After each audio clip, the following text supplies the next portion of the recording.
अस्सलाम वालेकुम शामिल के दोबारा नई कोर्स वीडियो के अंदर। अच्छा जी, आज की वीडियो से जो हम यहाँ पर कपल ऑफ वीडियोस का आगाज करें हमारे प्लेयर की मूवमेंट के ऊपर। तो आप लोग यहाँ पर सवाल आपके यही दिमाग में आएगा कि प्लेयर की मूवमेंट के ऊपर अगर हम यहाँ पर काम करें तो इससे पहले जो हमने टाइमलाइन क्रिएट करी है हमारी यहाँ पर, ये पर टाइमलाइन के चीज टाइमलाइन जो है बेसिकली हमारे यहाँ पर जो है प्लेयर के पाथ को डिसाइड कर रहा है। लेकिन अब इसमें क्या होगा कि यहाँ पर जो हमारे जेड एक्सिस की इन्वॉल्वमेंट है वो यहाँ पे हमारी खत्म हो जाती है, क्योंकि जो इसका स्ट्रेट पाथ है अगर हम यहाँ पे हमारे स्केल को चेक करें तो ये स्केल में जो फ्रंट एक्सिस के ऊपर जो हमारा एक्सिस है ये सारा कौन डिसाइड कर रहा है, ये इस वक्त जो है यहाँ पे हमारा जेड एक्सिस डिसाइड किया हुआ है। तो इसको जो है यहाँ पर सॉर्ट किया हुआ है हमारे टाइमलाइन में, एनिमेशन में। अब यहाँ पर जो है हमें इसके जो है वो यहाँ पर थोड़ी सी मूवमेंट को और हमारे जेट फाइटर को एनिमीज से जो है लड़ने के लिए हमें इसकी मूवमेंट थोड़ी सी एक्स डायरेक्शन में, तो हॉरिजॉन्टल और वर्टिकल डायरेक्शन में करनी पड़ेगी। अगर एनिमी से लेफ्ट साइड हुआ ताकि वो लेफ्ट साइड के ऊपर मूव करके फायर कर सके, अगर राइट साइड हुआ तो वो मूव करके फायर कर सके, अगर ऊपर या नीचे हो तो वो ऊपर अप या डाउन होकर फायर कर सके। अब हमारे प्रीवियस जो सेक्शंस के अंदर हम इस ये मूवमेंट को किस तरह से वर्क कराते हैं, मूवमेंट को वर्क करने के लिए हम यूज करते हैं इनपुट मैनेजर।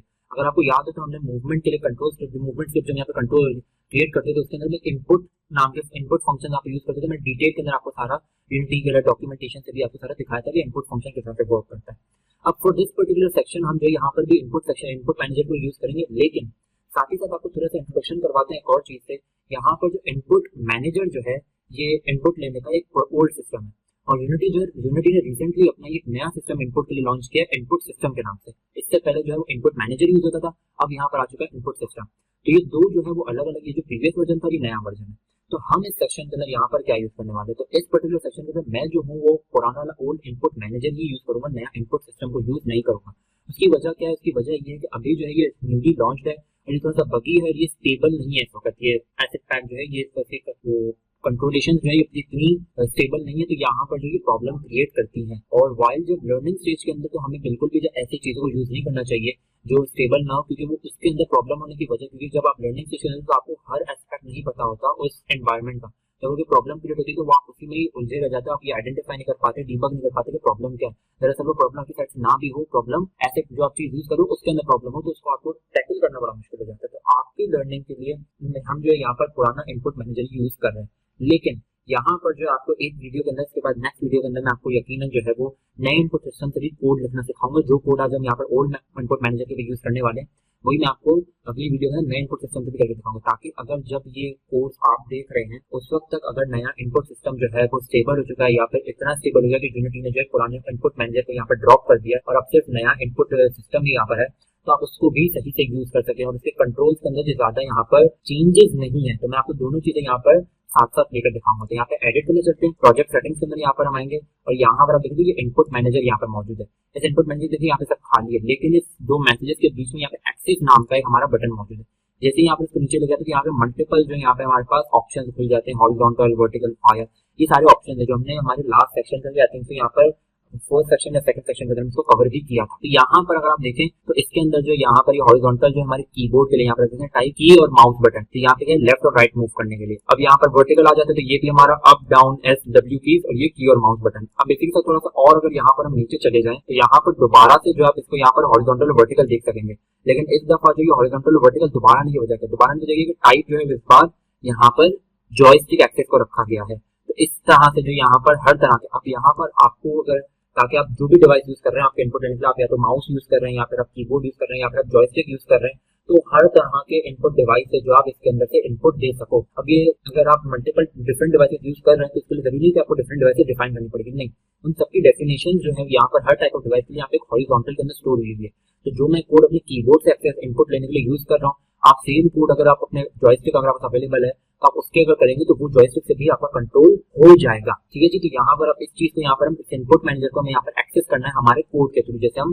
अपने लास्ट दो सेक्शन के अंदर भी कर चुके हैं। जो हमारा रॉकेट बूस्टर इससे पहले हमारा ऑब्स्टेकल अवॉइडिंग वाला सेक्शन था। ठीक है जी, अब यहाँ पर हमारे प्रोजेक्ट के अंदर आ जाते हैं और यहाँ आने के बाद जो ये एसेट्स के अंदर अगर हम यहाँ चले तो ये एसेट्स के अंदर स्क्रिप्ट का मैंने यहाँ पे फोल्डर क्रिएट किया है, फोल्डर के अंदर क्रिएट में जाके न्यू ये फोल्डर आ गया। ठीक है, यहाँ पर स्क्रिप्ट के अंदर आएंगे और यहाँ पर चलिए क्रिएट में जाके यहाँ पर जो सी शार्प स्क्रिप्ट मैंने यहाँ पर ले ली और इसका मैंने यहाँ पर नाम रख दिया है प्लेयर कंट्रोल। अब ये चीज मैं आपको पहले बता चुका हूँ कि आप जो स्क्रिप्ट का नाम रख रहे हैं वो और आपके यहाँ पर दोनों नाम सेम होने चाहिए, वरना आपकी स्क्रिप्ट जो है यहाँ पर वर्क नहीं करेगी। अच्छा जी, अब यहाँ पर एडिटर हम यहाँ पे ओपन कर लेंगे तो अब एडिटर यहाँ पर देखेंगे थोड़ा सा डिफरेंट एडिटर आपको मिलेगा हमारे प्रीवियस सेक्शन के मुकाबले में, क्योंकि इससे पहले तो जो हम यूज करते विजुअल स्टूडियो कोड यूज कर रहे थे और मैंने आपको कोर्स के स्टार्टिंग में भी कहा था कि हम इसके लिए विजुअल स्टूडियो कोड यूज करने वाले हैं। लेकिन यूनिटी जो है वो हमें ऑफर करता है, माइक्रोसॉफ्ट विजुअल स्टूडियो कम्युनिटी जब हम एडिटर को डाउनलोड कर रहे होते हैं उस वक्त हमें ऑफर करता है। तो आई थिंक मैंने सोचा कि इस सेक्शन के अंदर जो आपको ये विजुअल स्टूडियो कम्युनिटी से भी थोड़ा सा इंट्रोड्यूस करा जाए। अब जो जरूरी आपके लिए भी ये जरूरी नहीं है कि आपके लिए वो इस सेक्शन के लिए जो मैं अगर विजुअल स्टूडियो कम्युनिटी यूज करूँ तो आप भी विजुअल स्टूडियो कम्युनिटी यूज करें,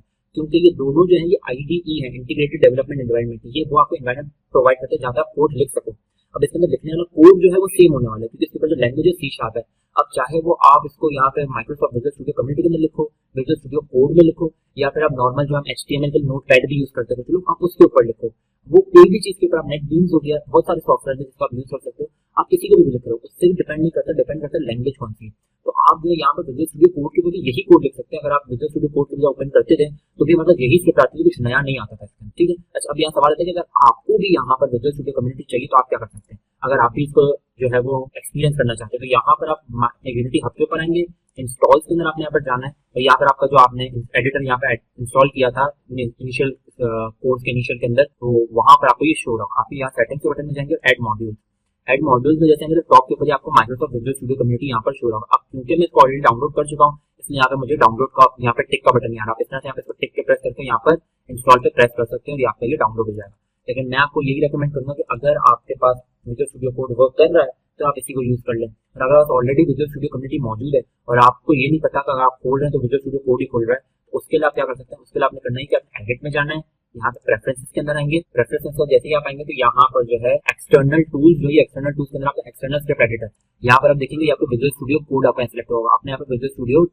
माइक्रोसॉफ्ट विजुअल स्टूडियो 2019 यहाँ पर करना है। अगर आपका यहाँ पर ये शो नहीं होता तो आपने यहाँ पर ब्राउज करना है, और ब्राउज करने के बाद जो है आपने यहाँ पर जहां पर भी आपका आपने विजुअल कम्युनिटी स्टूडियो यहाँ पर आपने रखा हुआ है उसको आप, जैसे मेरा विजुअल स्टूडियो 2019 यहाँ पर मौजूद है, इसको मैंने यहाँ से ऐड कर दिया, तो आपका जहां पर भी आपने इसको इंस्टॉल कर रखा है उसको वहां पर लेकर जाना है और एप्लीकेशन वहां से सेलेक्ट करना है, और यहाँ पर आपका वो वाला एडिटर यहाँ पर आपका ओपन हो जाएगा, तो इस तरह से आपका यूनिटी के साथ कनेक्ट हो जाएगा। ठीक है जी, अब यहाँ पर जब हम आगे बढ़ते हैं हमारे काम को यहाँ पर स्टार्ट करते हैं, तो सबसे पहले जब काम करते हैं यहाँ पर स्टार्ट करनी है, हमें हर फ्रेम पर सेकंड पर चाहिए, इसके लिए हम यहाँ पर अपडेट के अंदर इस काम को करेंगे। अपडेट के लिए हम यहाँ पे करेंगे क्या, अच्छा फिलहाल जो हम यहाँ पे मूवमेंट करानी है, मूवमेंट को फिलहाल नोट कर रहे हैं, ठीक है, तो हम चेक करेंगे कि हम यहाँ पे कीज मूव करें तो क्या वो मूव हो सकता है या नहीं हो रहा। ठीक है, इसलिए हम क्या करते हैं, उसके लिए हम यहाँ पे यूज करते थे इनपुट डॉट गेट एक्सेस। यहाँ पे देखिए गेट एक्सेस मेरे पास रिकमेंडेशन आ गई, और ये ब्रैकेट के अंदर मैं जैसे ही जाऊंगा तो यहाँ पर जो है मैं अगर इसको यहाँ पर सेलेक्ट करूँ तो यहाँ पर मुझे पूछेगा, यहाँ पे देखिए मुझे ये दिखा रहा है कि कौन सा वाला एक्सेस नेम, आप बताओ कौन सा एक्सेस आपको चाहिए, हॉरिजॉन्टल, वर्टिकल, कौन सा। अब यहाँ पर जो मैं कोटेशन मार्क्स के अंदर आके यहाँ पर लिख दूंगा हॉरिजॉन्टल। ठीक है जी, अब ये हॉरिजॉन्टल की स्पेलिंग के अंदर अगर आपको यहाँ पर डायरेक्ट आप गलत ना लिख दे तो इसलिए क्या करना है, एडिट प्रोजेक्ट सेटिंग्स के अंदर आएंगे, वही इनपुट मैनेजर हॉरिजॉन्टल, और यहाँ पर जो आपकी ये वर्ड है इसको यहाँ पर कॉपी कर लें, और उसके बाद यहाँ पर अपने एडिटर के अंदर आने के बाद आप यहाँ पर जो है इसकी जगह इसको यहाँ पर आप पेस्ट कर दिया, आपका हॉरिजॉन्टल यहाँ पर ये आपका आ गया इनपुट डॉट गेट एक्सेस आपका यहाँ पर हो रहा है। लेकिन हमने आपको क्या कि फिलहाल हम इसकी वैल्यू को चेक करने की वैल्यू कुछ देता है, ये मूव हो भी सकता है या नहीं, इसको मूव हम कराएंगे कम वीडियो के अंदर, आज हम इसको सिर्फ नोट कर रहे हैं। तो उसके लिए यहाँ पे मुझे इसको चेक करने के लिए मुझे इसको किसी वेरिएबल के अंदर स्टोर करना पड़ेगा। यहाँ पे फ्लोट डेटा टाइप का वेरिएबल यहाँ पे क्रिएट करता हूँ हॉरिजॉन्टल थ्रो, ठीक है जी, और मैं यहाँ पर इक्वल्स टू ये डाल दूंगा। अब यहाँ पर आ गया, इसके बाद बिल्कुल इसी के नीचे यहाँ पर मैं डीबग डॉट लॉग, यहाँ पर इसके अंदर मैं क्या प्रिंट करवाऊंगा, इसके अंदर प्रिंट करवाऊंगा हॉरिजॉन्टल, जो हॉरिजॉन्टल थ्रो है ये मैं इसके अंदर यहाँ पर प्रिंट करवा दूंगा। ठीक है जी, अब इसी तरह मुझे यही काम जो है हमारे वर्टिकल के लिए भी करना है। तो वर्टिकल के लिए किस तरह काम को कर सकते हैं, उसके लिए आपने यहाँ पर यही चीज सेम चीज करनी, बस आपने इसी जगह वर्टिकल यहाँ पर ऐड करना है। हमारा यही सेम काम है, इसलिए क्या करते हैं यहाँ पर इन दोनों लाइन्स को मैं कॉपी कर लेता हूँ एक दफा, Ctrl+C, यहाँ पर जो नीचे आके और इस लाइन को जो यहाँ पर मैं पेस्ट कर दूंगा, तो यहीं पर लाकर पेस्ट करता हूँ, बस इससे हॉरिजॉन्टल की जगह यहाँ पर मैं वर्टिकल, और साथ ही साथ अच्छा नाम देने से कुछ नहीं हो जाता, नाम देने के बाद हमें यहाँ पर मेन जो एक्सेस है उसको भी यहाँ पर मुझे वर्टिकल के ऊपर चेंज करना पड़ेगा, वर्टिकल, और यहाँ पर प्रिंट में क्या करूँगा, प्रिंट में यहाँ पे कराने वाला हूँ वर्टिकल।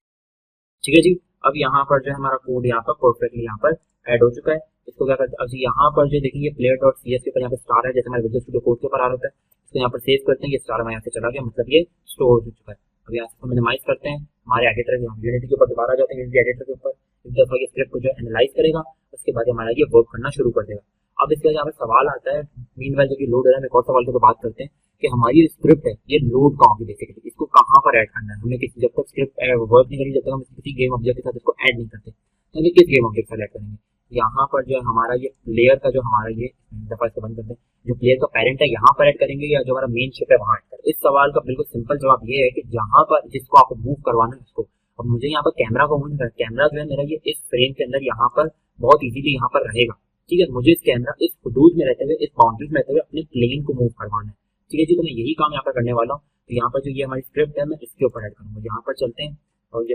प्लेयर कंट्रोल्स में यहाँ पर फाइंड आउट करके तो ये प्लेयर कंट्रोल्स में इसके ऊपर यहाँ पर ऐड कर दूंगा। ठीक है जी, अब यहाँ पर ये हमारी ऐड हो चुकी है। अब इसके बाद करते हैं कि यहाँ पर इसको वापस पीछे लेकर आते हैं, हमारे कंसोल के ऊपर आ जाते हैं और यहाँ पर मैं प्ले करता हूँ उसको। अब जैसे यहाँ पर प्ले करूँगा तो प्ले करने के बाद यहाँ पर होना क्या चाहिए, अगर मैं एरो की या WSAD प्रेस करूँ या फिर अगर आपका जॉयस्टिक अवेलेबल है, आप जॉयस्टिक के ऊपर इसको मूव करें तो इसके ऊपर जो यहाँ पर आपकी वैल्यू जो यहाँ पर आप देखें ये चेंज होनी चाहिए। अगर फॉर एग्जाम्पल ये WASD प्रेस कर रहा हूँ या फिर मैं ये प्रेस कर रहा हूँ ऊपर नीचे नीचे डाउन डाउन, अगर मैं WSAD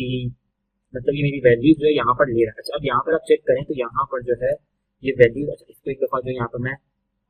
कोलैप्स कर देता हूँ। अब आप यहाँ पर देखें तो ये वैल्यू जो बेसिकली यहाँ पर क्या दे रहा है, अगर मैं इसको लेफ्ट साइड के ऊपर लेकर चलता हूँ, कोलैप्स हटाना पड़ेगा ताकि मेरी साइड में जाए। और जैसे ही मैं इसको अगर लेफ्ट साइड के ऊपर लेकर जाता हूँ यहाँ पर मुझे 0 दे रहा है, राइट साइड के ऊपर जाऊँ तो भी मुझे 0 दे रहा है। क्यों? क्योंकि इसकी वजह ये कि यहाँ पर जो है, सॉरी इसको यहाँ पर लेकर आते हैं। अब यहाँ पर आप देखें तो इसकी वजह ये कि यहाँ पर जो है ये कीबोर्ड के ऊपर मौजूद है, कीबोर्ड के ऊपर या तो होता है या नहीं होता, या तो चीज 1 पॉजिटिव है या तो वो होगी या नहीं होगी। अगर मैं इसको एरो राइट की प्रेस कर रहा हूँ इसका मतलब या तो वो काम हो रहा है या वो काम नहीं हो रहा। ना होना कुछ नहीं होता, या तो वो हो रहा है या नहीं हो रहा। तो इंडेक्स सेंस यहाँ पर हमें वैल्यू 0 यहाँ पर शो है कि ये काम हो रहा है या नहीं हो रहा है, बस और कुछ भी नहीं। ठीक है जी, तो फिर आज की वीडियो में हम यही तक रखते हैं। और नेक्स्ट वीडियो के अंदर आपको जो है नया इनपुट सिस्टम ऐड करके मैं आपको नया इनपुट सिस्टम पे कितना ये कोड से इनपुट लिखा जाएगा वो आपको बताता हूँ। अपना ख्याल रखिएगा, शुक्रिया।